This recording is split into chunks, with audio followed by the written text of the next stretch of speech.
Bienvenue sur Al24 News. Si vous venez de nous rejoindre, donc après avoir exploré les tensions et les conflits qui secouent le Moyen-Orient, changeant complètement de registre, place à l'humour et à la créativité. Avec nous, monsieur Hadj Ali Mennad, réalisateur. Vous venez de nous rejoindre sur ce plateau. Bonsoir et Sahaf Torek, merci d'avoir accepté notre invitation. C'est moi qui vous remercie pour l'invitation. Sahaf Torkom, et j'espère qu'on va passer un bon moment. Déjà, j'ai hâte de parler de beaucoup de choses, des projets et tout ce qu'on a fait. Excellent. Alors cette année, justement, plusieurs productions locales ont su capter l'attention du public, mêlant humour, situation du quotidien et regard moderne sur la société. De nombreuses séries, telles que Dégourdi, L'Rzana ou encore Arba'a, tentent de répondre à une attente forte, divertir tout en surprenant avec des styles variés allant de la satire légère à la comédie plus décalée. La saison 2 de la série Arba'a a tenu toutes ses promesses cette année, mêlant comédie noire, burlesque, drame et action et rassemblant des comédiens au style varié. Tout d'abord, nous allons faire un petit tour de table qui a suivi la saison 1 et en l'occurrence la saison 2 d'Arba'a. Totalement, j'ai suivi la saison 1 et la saison 2, que je suis très très activement. Donc c'est probablement ma série préférée de ce Ramadan. Pareil, saison 1, saison 2 et j'aime bien cette continuité de l'idée de base. Donc le conflit continue avec le groupe Arba'a pour justement aller trouver ses solutions par rapport à cette vie-là. Voilà, donc dans un contexte...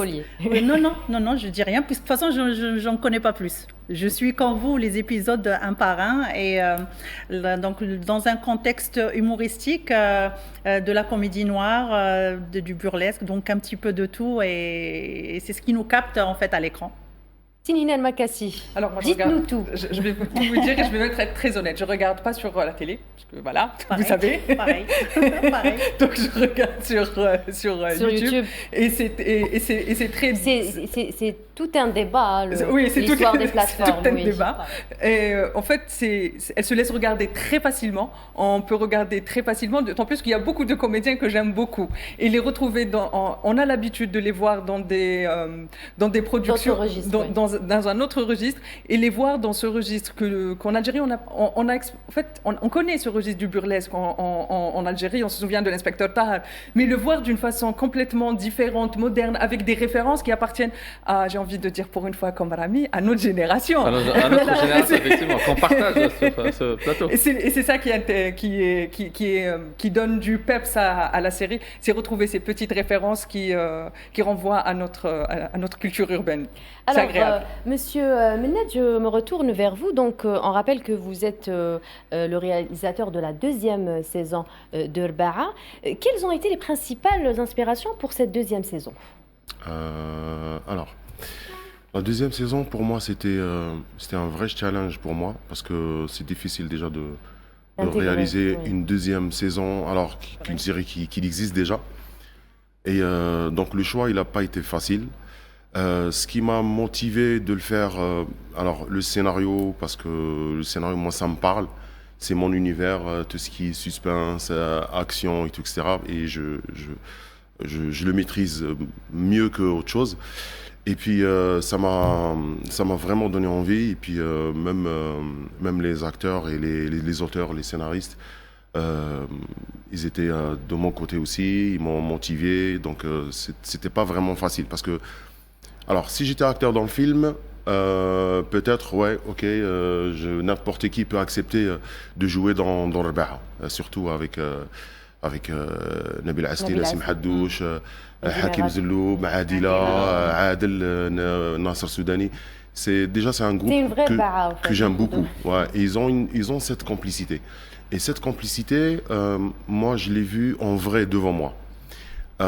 Et donc, dans la saison 2, là, j'ai pris la décision avec eux. Je dis, tiens, dans cette complicité, donc on va, malgré qu'elle est pas presque... Enfin, elle est presque invisible, donc il faut la rendre visible déjà. Et donc voilà, j'étais déjà très content, malgré que je suis sorti dans un autre tournage, et c'était pas facile aussi. Parce que, voilà, juste avant, j'ai fait la série Fatma avec Jafar Qasim.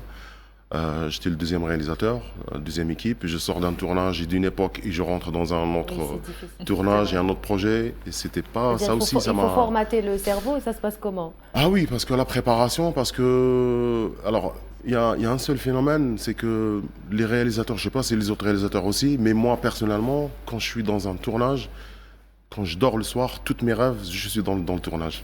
C'est vrai. C'est incroyable. Ça dépasse. C'est Après, incroyable. si c'est rêve ou cauchemar, je sais pas. C'est toute la durée. Et moi, En fait, on ne se détache pas, c'est vrai. Avant, je ne savais pas que je vais vivre ce genre de truc. Parce que Salat Lif Ash al-Ashar, parce que d'ailleurs, Ash al-Ashar, saison 3, pareil, j'ai travaillé avec Jafar Qasim, deuxième équipe. Et c'est là mon cerveau, et je me suis dit, attends, je ne peux pas faire un rêve neutre, je rêve pas, c'est bon, j'ai pas envie de... Non, c'était difficile, c'était vraiment difficile. Mais voilà, parce que d'un côté, on était battu par le temps aussi, parce qu'on n'avait pas trop le temps pour faire toutes les séquences et tous les épisodes qu'on a eus. Mais alhamdoulilah, maintenant... Le facteur temps, il est toujours... Le facteur temps, il est toujours un challenge pour les séries au mois de Ramadan. Ah oui, parce qu'il faut du recul pour faire la mise en scène et pour réviser les séquences que tu vas réaliser le demain, avec les scripts et tout, la continuité. Il faut pas que ça soit faux. Et donc voilà, c'était un beau projet. Ça va rester gravé dans mon cœur comme les autres projets aussi. Et comment, selon vous, peut-on justement adopter l'humour et les situations au public algérien qui reste quand même particulièrement exigeant et difficile à satisfaire, notamment au mois de Ramadan? Alors, cette question, j'ai envie de dire, je suis incapable de répondre à cette question. Ça, c'est les auteurs et les scénaristes, parce qu'ils se basent déjà sur le comique. Et ils ont rajouté le côté action et suspense dans le scénar. Mais il y a une façon à raconter cette histoire. Donc ça, c'est là où le travail du réalisateur qui intervient pour ne rien lâcher, pour rajouter des détails qui peut-être qu'ils n'ont pas été écrits sur le scénario.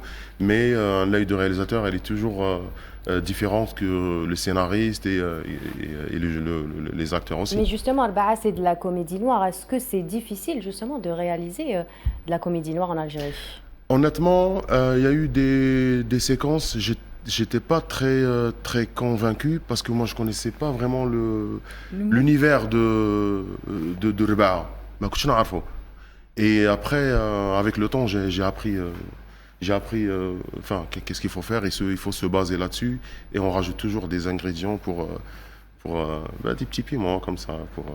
Ce que j'ai aimé le plus, moi, je pense que ce petit piment-là, c'est ce qui fait l'unicité un peu de Arba'a, et notamment pour la partie humour noir. J'ai envie de voir à chaque fois plus, et je pense que ça a été excellent pour ce mois de Ramadan. Pendant le tournage, il y a des trucs qui ont été rajoutés, des blagues, des punchlines et tout. Il y a des trucs qui ont été retirés. Parce qu'en final, quand tu arrives sur le plateau pour travailler cette séquence, et là on se rend compte sur place, en direct, ça fonctionne pas, il faut la retirer. On fait comme ça, On s'inspire vraiment, on s'inspire du lieu, du décor, de la situation, de l'installation, de la situation. Et justement, j'allais dire qu'aujourd'hui, c'est encore pas plus compliqué, mais il faut encore une meilleure adaptation parce qu'il y a encore un contenu très très varié. Donc les productions audiovisuelles aujourd'hui se placent dans un contexte beaucoup plus large parce qu'on a déjà différentes plateformes qui proposent de l'humour. Donc, à savoir donc TikTok, les différentes plateformes où ils proposent des contenus encore plus courts, mais avec de l'humour un peu spontané. Donc, comment ils peuvent rivaliser ces productions audiovisuelles, et notamment Arba'a, beaucoup de choses donc spécifiques à Arba'a, comment ils ont pu se placer, bien sûr avec le travail du réalisateur aussi après l'écriture. Donc dans ce contexte-là, et avec puissance quand même, ils ont quand même un public très très large. Alors, ce qu'on dit toujours, soit le scénar, soit le séquence que tu réalises sur place, elle a toujours 4 versions. La première version, c'est l'écriture, et la deuxième, c'est pendant le tournage, tu retires ou tu rajoutes. Et la troisième, ça sera dans le montage aussi. Dans le montage, et finalement, ça marche pas. Finalement, ah ben c'est bien, on a bien fait de rajouter ce plan. Et la quatrième version, c'est pour les téléspectateurs. Ils découvrent la quatrième version de la séquence ou la scène. Et donc, et aussi, vous me parlez de la spontanéité. La spontanéité, c'est rare où le réalisateur il laisse la liberté aux acteurs. Parce qu'il y en a qui sortent de... Et après, ça change du contexte. Exactement, c'est ça. Est-ce que c'est difficile aujourd'hui d'avoir affaire à des comédiens comme Adila, comme Asli, qui ont l'habitude de faire du cinéma et de les canaliser. Et du théâtre aussi. Hein. Pardon ? Et du théâtre. Et du théâtre, voilà. D'autant plus qu'ils font du théâtre, etc., et de les canaliser sur une série. Alors, ce que je disais, parce que je n'avais pas terminé mon idée, on a des comédiens avec qui on peut se permettre de donner de liberté. Il y en a d'autres que non. Avec Erba'a, je donne la liberté, ils improvisent parce que avec le temps, j'ai commencé à les connaître. Et je coupe pas. Et des fois, je coupe pas parce que je rigole tellement, j'arrive pas à dire couper. Il y a plusieurs scènes, j'arrive pas à dire couper. Et au final, ça donne. Au final, c'est eux, ils me disent, alors c'est quand tu vas couper. Là, je pleure de rire comme ça. Je dis non, stop, j'arrive pas à dire couper. Comment?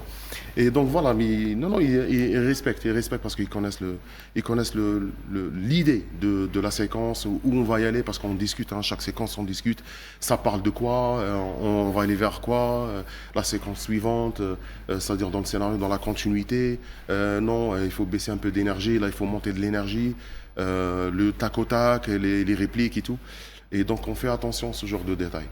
Mais justement, comme vous êtes le deuxième réalisateur, donc vous n'avez pas fait la saison 1, est-ce que c'était difficile pour vous de venir en deuxième position? C'est-à-dire que les acteurs, les comédiens avaient déjà on va dire une méthode de travail avec le premier réalisateur. Est-ce que ça a été facile pour vous, plutôt pour eux, de s'adapter à votre méthode de travail? Alors, facile, non.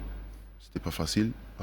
Parce qu'avant le tournage et la préparation, j'ai beaucoup discuté avec eux au téléphone, parce qu'ils sont au Canada, Bill et Hakim. Et Adila et les autres, bon, ils sont là, donc on discute. Et à chaque fois, on développe quelque chose. On développe des idées, on développe un peu de tout. Et pareil, on arrive la veille, on révise, chacun révise de son côté. Moi, je révise la veille, les séquences que je vais réaliser, et le lendemain sur le plateau, et j'essaie toujours de donner de la richesse de chaque séquence. Et d'ailleurs, on a des séquences où c'est écrit, ils sont face à face, où ça parle de quelque chose, mais j'essaie de toujours donner côté naturel. J'aime pas donner... je cherche toujours, il faut que ça soit proche de la réalité. Soit dans les déplacements, soit dans les actions. Pendant il parle, il prend son verre, il part, ah ben oui, tu vois ça et tout. Et ça parle, il boit son café. Et ce côté-là, le cerveau, il accepte ce côté-là. C'est-à-dire qu'on parle de cerveau, c'est les téléspectateurs. Alors si je mets des séquences basiques et classiques, et à un moment donné, tu décroches. Ce qui me disait toujours mon coach, ce qui m'a formé sur le coaching d'acteur, il me dit il faut toujours apprendre un téléspectateur comme un chat. Je dis c'est quoi le rapport? Pourquoi pas le chien ou autre chose? Pourquoi un chat? Pourquoi un animal déjà? Il m'a dit parce que c'est le seul animal, tu l'appelles, il vient pas, tu lui parles, il vient pas. Si tu fais une action intéressante, il vient. Donc tu joues avec une ficelle, il vient et il commence à regarder. Donc je suis parti sur sa métaphore à lui. Mais est-ce que vous avez adopté le même style que Walid Bouchbah, qui est le premier réalisateur d'Erba'a, ou vous avez changé, vous avez votre propre style? Alors, c'est deux réalisateurs différents, deux styles différents. Moi, c'est mon truc que je maîtrise. Hein. C'est le suspense, c'est l'action. Ce que je fais sur la saison 3, il y a des séquences où ça bouge. Sur Fatma, c'est la même chose, ça bouge. Et donc voilà, je sais le faire. Ça, sans être prétentieux, je le maîtrise. Et j'espère que je vais faire beaucoup de choses là-dessus. Et même le scénario, ça m'a motivé aussi de faire, surtout la séquence de l'épisode 10. Quand j'arrive à l'épisode 10, je vois à l'hôtel et il y a plein de trucs en parallèle. Et dans ma tête, ça commence à déjà construire des images. Je vais faire comme ça. Et avant le tournage, je leur ai dit, j'ai dit l'épisode 10, c'est pour moi. Je dis, ça sera mon épisode préféré. Et donc voilà, non, je suis content, vraiment. Oui, dans la même idée de Imen, donc je voulais dire que justement vous êtes arrivé sur une deuxième saison où déjà les acteurs, donc les profils étaient constitués, caractéristiques donc précis pour chaque profil. Donc je pense que c'était quand même pas un défi, mais quand même, il fallait donc ajouter ce plus de votre sauce, de votre univers par rapport à ces acteurs. Donc justement, on voit souvent ce style-là dans lequel est située aujourd'hui la série, donc ce style burlesque où on compte beaucoup sur le jeu d'acteurs, les déguisements, les dialectes qu'utilisent les acteurs et tout ça. Donc je pense que c'était facile, c'est pas la question, de renforcer ce style-là, mais qu'est-ce que ça a pu rajouter à la série en tant que téléspectatrice? Donc je le vois très très bien, mais par rapport à vous avec les acteurs, est-ce que c'était quand même très très facile vu que déjà les profils étaient travaillés, mais ça reste quand même dur parce que quand on a offert une série déjà qui avait fait quand même un buzz, on a besoin de donner encore un plus pour renforcer le niveau et pour faire mieux, pour avoir un meilleur rendu quand même. Alors, les caractères, ils étaient déjà là. Donc, chacun a son caractère. Mais la situation change. La saison 1 et la saison 2, maintenant, ils sont dans la vengeance. C'est eux les victimes. C'est une autre configuration. Donc, automatiquement, l'humain change et sa façon de penser change aussi. Des fois, on est calme, on est souriant, on rigole et tout. Il nous arrive quelque chose, on devient n'importe qui, on va dire. On est pris au piège et tout. Exactement. Donc nous, on a travaillé sur ça et on a beaucoup travaillé sur l'évolution de chaque personnage et surtout la base, c'est la situation. Par exemple, je vous donne un exemple de Hakim Zelloum. Azouz, des moments, il est calme et quand il s'énerve, il devient il commence à crier. Il change carrément. Ouais, exact. Ouais. Et Khaled Nabil Asni, c'est pas pareil. Ouais. Et puis les autres, chacun son truc. Adila, par exemple, elle est toujours calme, elle donne des conseils. Et donc même eux, ils m'ont aidé là-dessus parce qu'ils connaissent leur personnage déjà. Moi, j'arrive comme ça, déjà, la moitié du travail a été fait sur la saison 1. Et donc moi, j'ai rajouté la touche de mon point de vue et ma vision. Pardon, Imen. Allez-y. Vous avez dit le mot, ils sont perdants. Pardon, ils sont dans le conflit. Ils se vengent. Ils se vengent, voilà. Ah, oui, ils se vengent, oui. Mais c'est pas toute la ligne. C'est-à-dire, moi, j'adore les revirements de situation. Là, dès que le personnage donc, de Nabil Asli, dès qu'ils ont su la réalité de qui et derrière tous les complots. Donc, mais il ne le dit pas. C'est-à-dire, on est en confidence, nous, téléspectateurs et eux-mêmes, mais pas le concerné. Donc, et après, peu de temps après, on retombe dans la deuxième situation où le malfaiteur donc, est au courant de tout, mais il ne le dit pas. Tout ça, c'est des éléments qui agrémentent vraiment la série et qui laissent le spectateur sur sa tension. D'ailleurs, la fin de l'épisode d'hier est très captivante. Donc on attend avec impatience de savoir le face-à-face, qu'est-ce qu'il va donner. Ouais, parce qu'en fait, il faut toujours choisir la bonne version pour raconter l'histoire, raconter le scénario, raconter la séquence. Le scénario, c'est quelque chose, mais la réalisation, c'est autre chose. Et puis, par exemple, chacun son rôle, c'est eux les victimes, mais ils comptent tous sur Khaled parce que c'est lui le cerveau, c'est lui le stratège, oui. C'est lui son personnage, il est comme ça.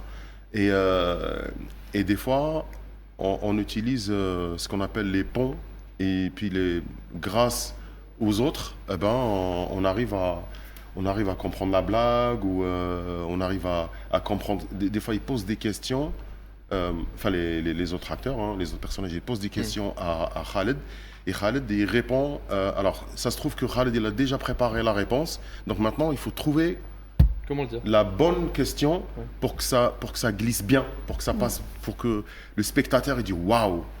Et le cinéma, c'est de la triche. Quand on triche bien, on est des bons cinéastes. On est des bons cinéastes. Alors après l'humour et la créativité, avec la série, notamment avec la série Erba'a, changeant complètement de registre pour plonger dans l'univers engagé du cinéma africain. Aujourd'hui, cap sur le Sénégal et sur Samben Ousmane, réalisateur et écrivain visionnaire qui a su raconter les histoires de son peuple, dénoncer les les injustices et laisser une œuvre toujours inspirante. Dans sa chronique, Tinhinen Makassi nous guide à travers la vie et l'héritage de ce grand maître. Merci Iman. Alors ce soir, je tenais absolument à parler d'Ousmane Sambane, puisqu'on parle de cinéma. Et je vais rendre hommage aux deux personnes qui sont aujourd'hui avec nous, deux noms du cinéma. Il est clair que quand on parle du cinéma africain, il est impossible de ne pas parler de Ousmane Sambane, pour la simple et unique raison que Ousmane Sambane est celui qu'on qualifie depuis plusieurs décennies déjà du père du cinéma. C'est un homme qui a consacré sa vie à réfléchir le cinéma africain, à lui donner son identité artistique, visuelle, mais surtout sa philosophie. Aujourd'hui, le cinéma africain, si vous êtes là aujourd'hui avec nous, j'aime à croire que c'est parce que Sambane a existé. Sambane avait cette capacité de raconter l'Afrique sans jamais exagérer, sans jamais la fétichiser, mais surtout sans jamais la blesser, mais sans jamais exagérer son histoire, sans jamais la remettre en cause. Il a donné une voix à l'Afrique, il nous a donné une voix à nous pour pouvoir guérir de nos blessures, de nos séquelles qu'on a héritées de la domination coloniale. Il vient du Sénégal, un pays qui a été marqué dans sa chair de la douleur de la domination coloniale. On connaît l'île de Gorée, c'est elle qui porte aujourd'hui les blessures de cette époque qu'on connaît tous, qui est l'époque de l'esclavagisme. Il est né en 1923 à Ziguinchor, dans la Casamance, au sud du Sénégal. Très jeune, il va savoir que la vie, elle est dure. Il quitte l'école, pas par son choix, il quitte l'école parce qu'à l'âge de 13 ans, il a une altercation avec son professeur, qui est un professeur colonial dans une administration coloniale, qui essaye de lui apprendre le corse. Une altercation s'ensuit et l'administration coloniale de l'école décide que cet enfant doit quitter le système éducatif. En 1944, il est mobilisé au sein de l'armée française comme tirailleur sénégalais, et c'est là où il effectue à peu près 18 mois au sein de l'armée française, notamment au Niger, et c'est cette expérience qui va profondément le marquer, qui va profondément marquer sa profonde aversion du colonialisme. D'ailleurs, il va consacrer un film au camp de Teroy, ces camps où des tirailleurs sénégalais ont simplement été assassinés par l'administration coloniale parce qu'ils revendiquaient leurs droits. En 1946, il embarque clandestinement pour la France, il arrive à Marseille et il devient docker. Et là aussi, il va connaître la domination de l'ouvrier, la domination du travailleur, la domination de ceux à qui on interdit de parler. Mais c'est à travers le cinéma, c'est un autodidacte du cinéma qui va pouvoir marquer l'histoire de l'Afrique, mais aussi l'humanité. Il réalise son premier long métrage en 1966, un film qui porte un nom évocateur, il s'appelle La Noire 2. La Noire 2, c'est quoi? La Noire 2, c'est l'histoire d'une bonne africaine qui va suivre une famille blanche occidentale et va aller vivre chez eux en Occident. Et à partir de là, les murs de cet appartement deviennent une prison. Et finalement, cette bonne n'a que ces murs pour existence. Elle qui rêvait d'une nouvelle vie, elle qui de l'Occident, tel qu'on l'a présenté au peuple dominé et colonisé. Finalement, elle se retrouve loin de sa famille, loin de ses rêves et loin de tout. Sambane avait cette capacité particulière, c'est de raconter la grande histoire dans l'histoire des petites personnes. Par exemple, dans Madabi, il dépeint l'absurdité de la bureaucratie, de la corruption de l'élite africaine. Et puis, il nous revient encore quelques années plus tard avec Xala, où il raconte la douleur du néocolonialisme, la douleur de toutes ces contradictions qui font de l'Afrique ce qu'elle est. Mais lui, dans son regard, ce n'est jamais la faute du dominé. Il essaye, comme Fanon, d'explorer la psyché du dominé, mais aussi du dominant, et donner cette vision particulière. Il permet finalement au peuple africain de réfléchir leur histoire sans jamais la haïr, parce qu'on a ce problème. On a ce problème quand on revient à nous, quand on revient à notre histoire, à croire que finalement on a mérité toute cette souffrance. Sambane nous rappelle que finalement cette souffrance on ne l'a pas méritée, mais cette souffrance on doit l'explorer, cette souffrance on doit la comprendre, cette souffrance on doit la dépasser, et c'est ça la magie de Sambane. Et ce qui me marque dans le cinéma de Sambane, c'est de nous dire finalement qu'on peut se regarder avec une franchise tellement honnête, tellement immense, sans pour autant nous haïr. Et c'est ça qui est beau dans le cinéma de Samben. Et je tiens particulièrement aujourd'hui à nous souvenir aussi d'un grand cinéaste algérien qui vient de nous quitter, c'est Anis Djaad. Et aussi, Anis Djaad avait cette capacité à guérir les âmes humaines, et c'est à ça que sert le cinéma, guérir les âmes humaines à travers l'image. Oui, merci beaucoup Tinhinan Makassi. Hajar Sebata voulait rebondir. Oui, bien sûr. Rapidement, avant. Bien sûr, on ne peut pas ne pas parler de Anis Djaad aujourd'hui, un collègue du métier. Je n'ai pas eu cette chance de travailler directement avec lui, mais on s'est vu dans des festivals. Il a quand même aussi placé le drapeau algérien très haut dans différents festivals. Juste pour parler de Anis, donc il était pas que cinéaste, donc il était journaliste, il était romancier.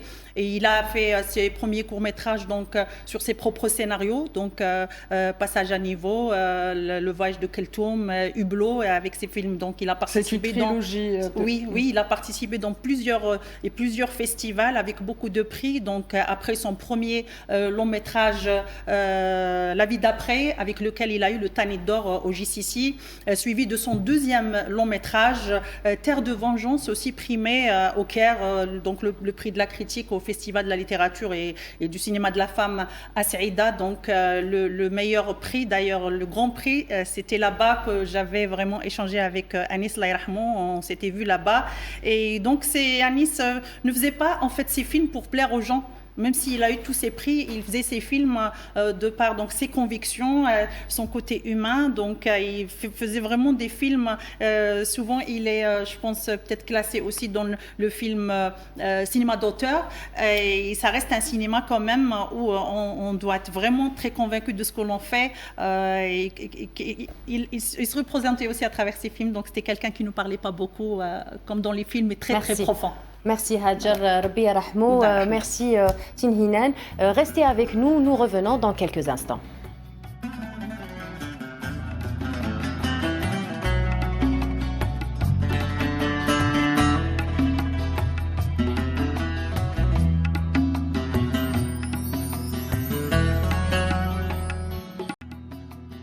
Bonsoir à tous et bienvenue pour cette dernière partie de l'émission Ramadan Prime. Juste avant la petite pause, nous parlions de la série Al-Ba'a qui fait quand même, qui connaît un franc succès ce mois du Ramadan.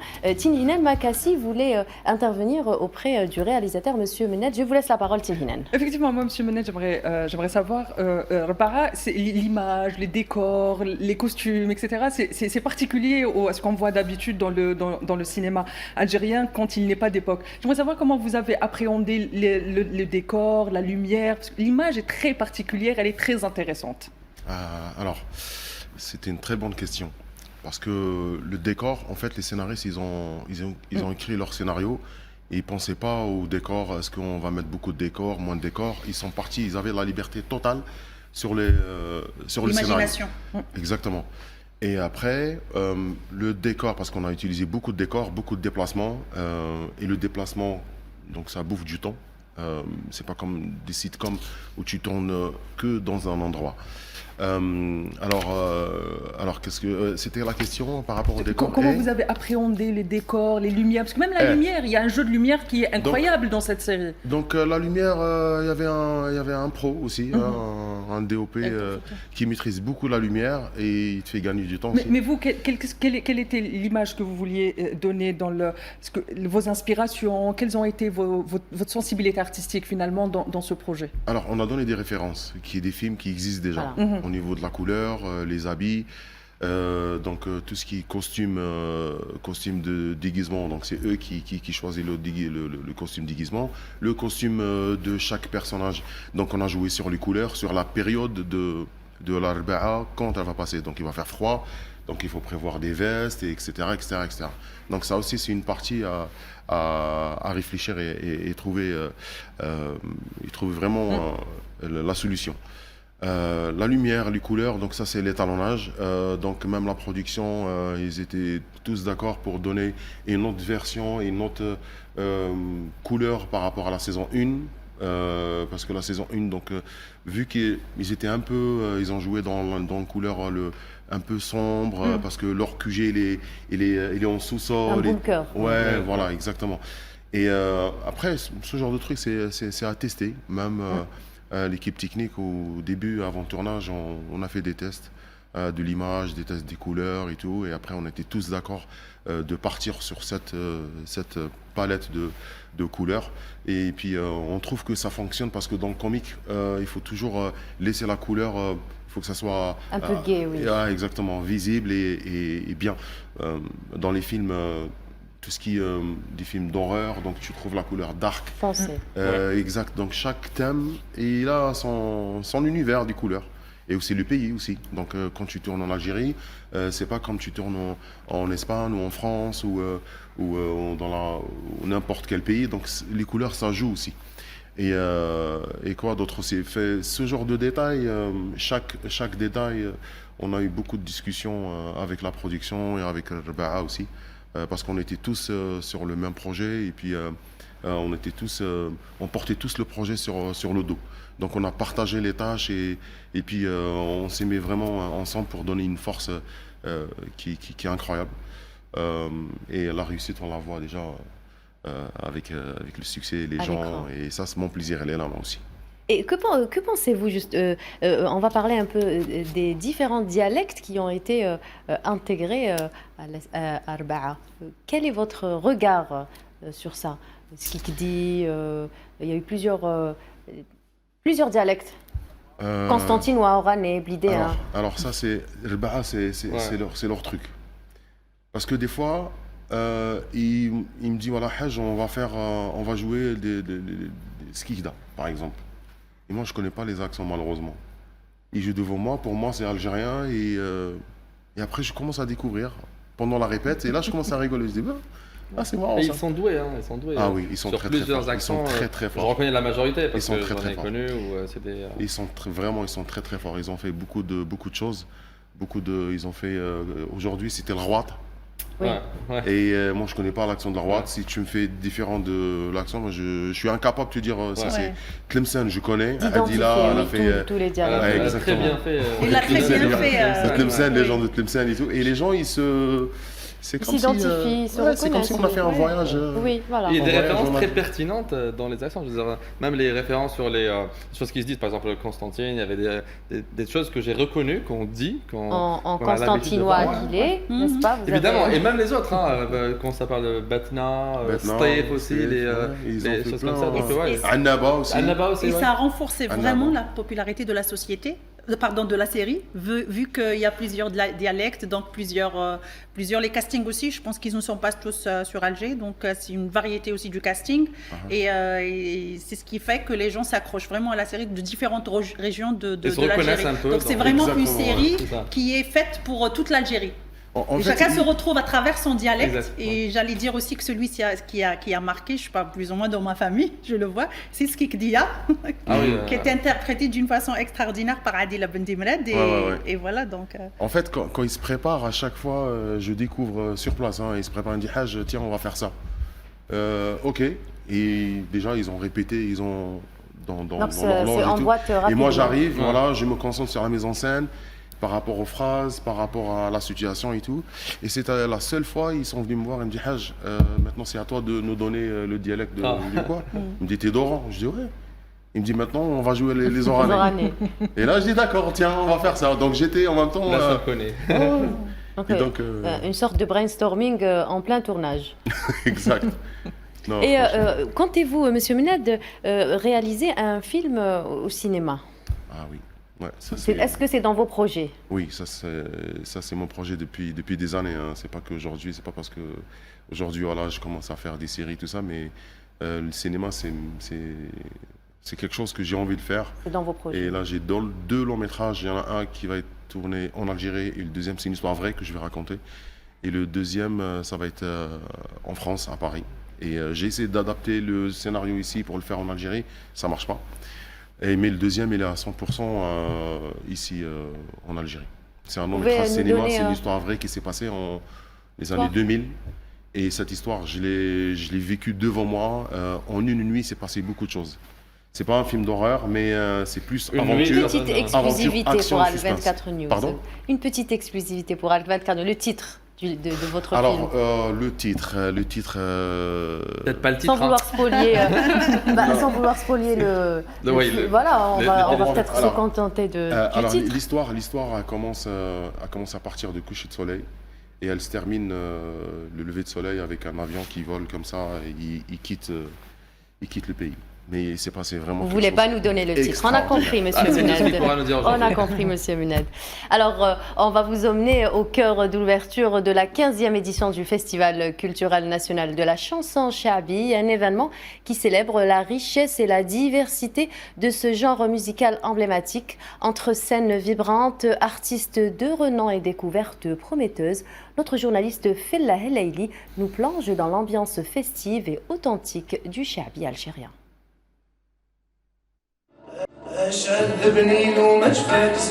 Au rythme du mandol, de la guitare, de la derbouka et des mélodies authentiques, la 15e édition du Festival culturel de la chanson Chabi s'ouvre dans une ambiance festive et conviviale à Alger.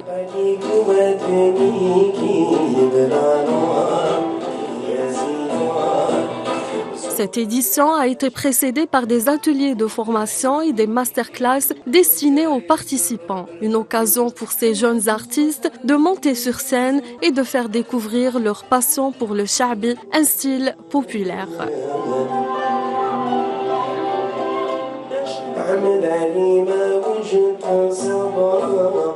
Nous sommes en train de commencer d'organiser la 15e édition du Festival national de la chanson Chabi.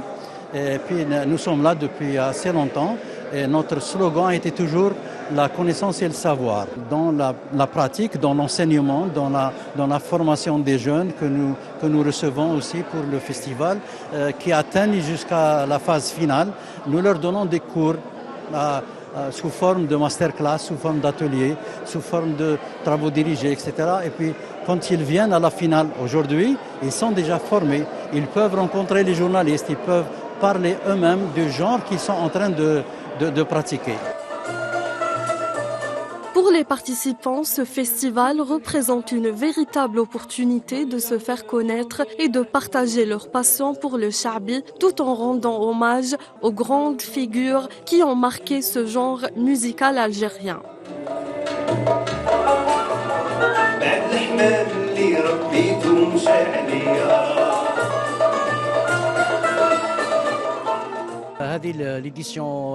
Cette 15e édition du festival a été préparée avec soin grâce aux masterclass et aux ateliers qui nous ont permis d'apprendre énormément sur le Chabi et sa richesse. Nous avons découvert les techniques, les mélodies, des anciens poèmes également. Chaque note, chaque mot nous rappelle l'importance de transmettre ce patrimoine avec respect et authenticité.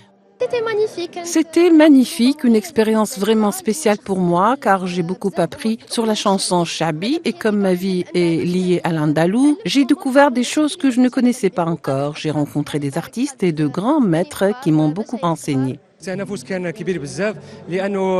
La compétition était intense car le niveau était vraiment élevé. Je tiens à remercier le professeur Bendamash qui a supervisé cette soirée et qui a aidé les jeunes à transmettre ce message. Bien sûr, le message de la chanson populaire est un message porteur de sens et je souhaite bonne chance à tous.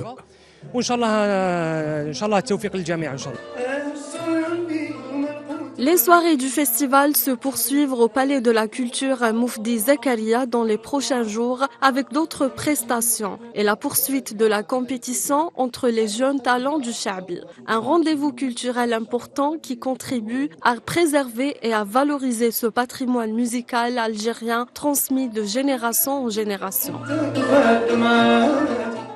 Est un message porteur de sens et je souhaite... Alors c'était un sujet signé Fella Helaili. Monsieur Mouned, je voudrais un peu vous demander sur l'utilisation de la musique dans la série Irba'a.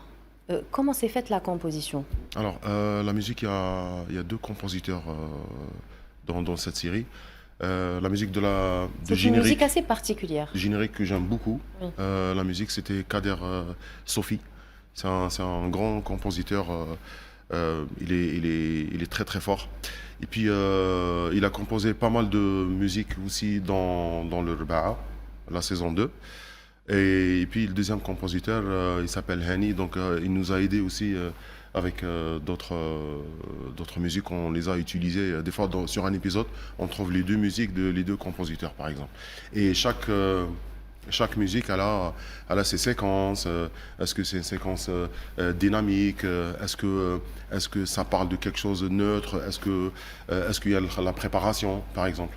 Et donc, on a joué là-dessus aussi. Vous voulez nous dire un dernier mot sur la série Rba'a, peut-être un détail ou une anecdote pour une saison 3 peut-être? Alors, je pense que je suis mal placé pour répondre à cette question.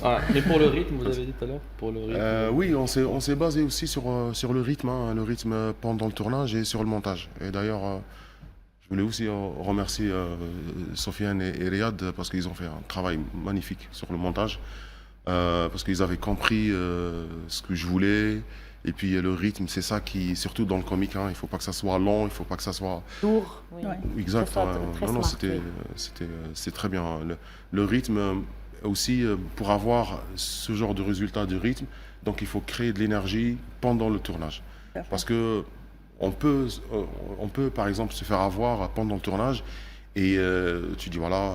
Ce détail-là, j'ai mal calculé. Alors, tu arrives au tournage, au montage, tu dis ah ouais, il manque de l'énergie. Et ça, c'est un détail aussi qui est toujours présent de chaque jour et chaque séquence, quoi. La mise en scène aussi. La mise en scène, elle est super importante parce que c'est ça qui va alimenter le dialogue et l'histoire et la continuité. Et comme je disais, ça reste toujours proche de la réalité. Donc c'est le but et je privilège ce genre de détails qu'autre chose. Merci Monsieur Mned. Alors nous allons passer à la prochaine rubrique. Nous allons nous retourner sur le terrain des saveurs et de la créativité locale.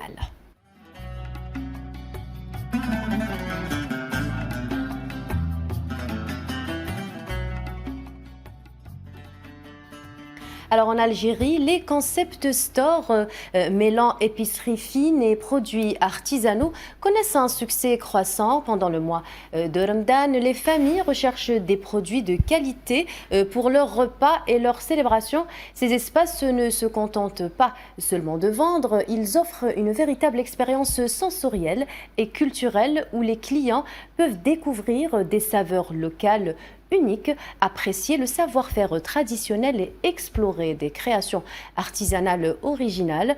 Du fromage artisanal aux confitures maison en passant par les condiments typiques, ces magasins mettent en lumière la richesse du patrimoine gastronomique algérien tout en valorisant la créativité des producteurs locaux. Ces lieux attirent ainsi un public varié, curieux et exigeant qui recherche authenticité, qualité et innovation et qui fait du mois de Ramadan une occasion de redécouvrir peut-être les saveurs du terroir. Qui d'entre vous est un adepte des concept stores? Moi. Oui. Donc, déjà que je trouve l'idée est très, très intéressante parce que ça place le produit du terroir dans un design quand même modernisé. Donc, entre autres, parmi d'autres produits locaux. Je suis aussi de ceux qui fait pratiquement aussi les choses maison. Donc, ça reste un équilibre, ça reste sain, ça reste... Et puis, on a tout dans le même endroit. C'est le principe même. Exactement. Donc, c'est un concept assez intéressant. Et puis, ça capte aussi le citoyen algérien aujourd'hui, donc d'aller vers ces produits locaux qui sont tellement diversifiés. Et aux artisans, aux producteurs de promouvoir leurs produits dans un espace commun. Tout à fait. Et donc faire un peu tourner l'économie algérienne. Tout à fait. Et puis développer aussi le produit terroir parce que ça crée aussi de la compétition en fait parce que l'on a des expositions et tout. On voit de plus en plus des artisans qui viennent exposer leurs produits et c'est juste super intéressant pour notre culture locale, on va dire. Donc surtout quand on sait qu'on a plusieurs régions donc, en Algérie et chacune vient de se démarquer avec son produit. Merci Hajar. Alors après ce voyage gourmand à travers les concept stores algériens, faisons maintenant une petite escale à Annaba pour découvrir le brick Annabi, un incontournable des tables du mois de Ramadan, un sujet signé Flah Leili.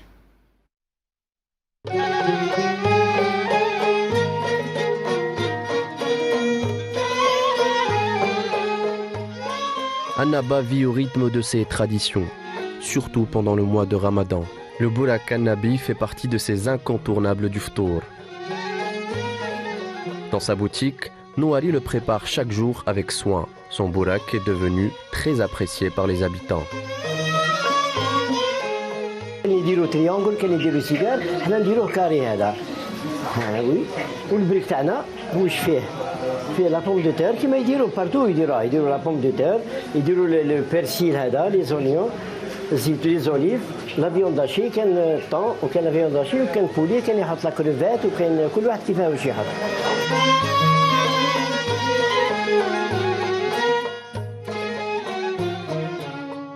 اللي في البريك وهي الاولى لا بوم دو تير كان يحب يحط الهريسه اللي يحب ما يحطش وكان من بعد نحطوا لو بيرسيل لي زونيون لي زوليف كما قلت لك قبل لا فيون داشي بولي ولا طون كل واحد واش يحب نديروهم نحطوهم في لافوي هذه في الديول ونديروا التاويل تاعنا نحطوا الفرماج هو الاخر ونحطوا معاه لوف ونطبقوا الورقه ونحطوها في المقله. في المقله هو بعد المقله واش يدير يطبقها باش ما تبقاش محلوله.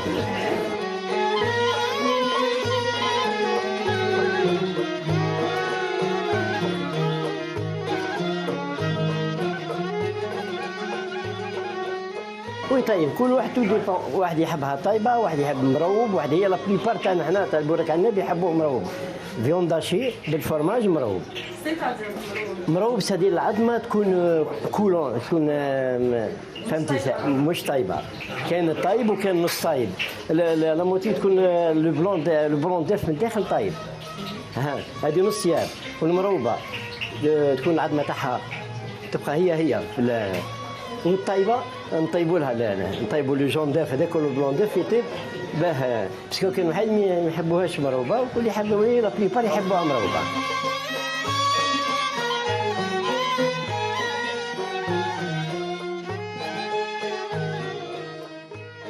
لو في قلت لك كاين اللي يخدموهم دوكا عادوا يخدموهم في لي جيزين ويسبيهم لي سيبيرات ولا الحوان. تراديسيونال يخدموهم في الدار في الطاجين بالسميد ولوري السميد وش يحطوا الملح هذيك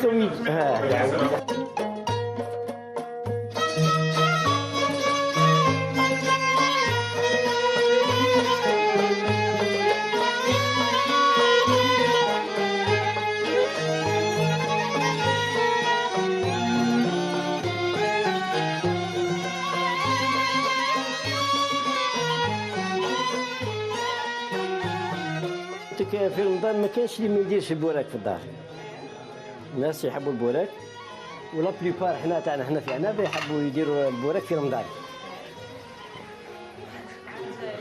يجي بيان سور فهمني يجي مع جاري بيان سور البرمه تاع جاري فيها وكاين اللي يدير جاري كان يدير بويون كان كل واحد كيفاه بصح لا بليبار تاعهم الناس تحب تاكل البوراك مع الشوربه.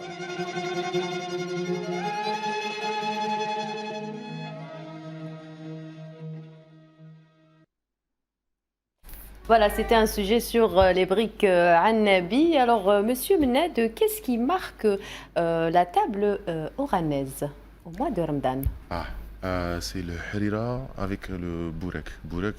Le brick, mais le brick d'Oran, il est carré. Moi, à Oran, j'ai jamais vu un brick comme ça. Comme la forme, elle change. En cigare, en forme de cigare. Partout, je le mange en forme de cigare. À Oran, c'est carré. Avec viande hachée ou poulet et œufs au milieu, en plein milieu, c'est excellent. Donc il ressemble au brick Annabi. Annabi, oui. Mais je pense que le nôtre, il est symétrique. Hein. Ah. Non, je rigole. je rigole. Heureusement que la forme n'impacte pas le goût. Mais on fait aussi le brick à Constantine. Oui. On l'appelle pas brick al-Nabi, j'ai jamais entendu parler de ça, mais enfin, chez nous, mais on dit évidemment le brick al-Nabi, et que ma mère fait très souvent. Et parfois, c'est tellement consistant qu'il suffit d'une seule brica pour se rassasier très très rapidement, mais très très bon. Qu'est-ce qui marque la table, une bonne table constantinoise? Alors la question. Je rappelle que je n'ai toujours pas reçu ma Juzia.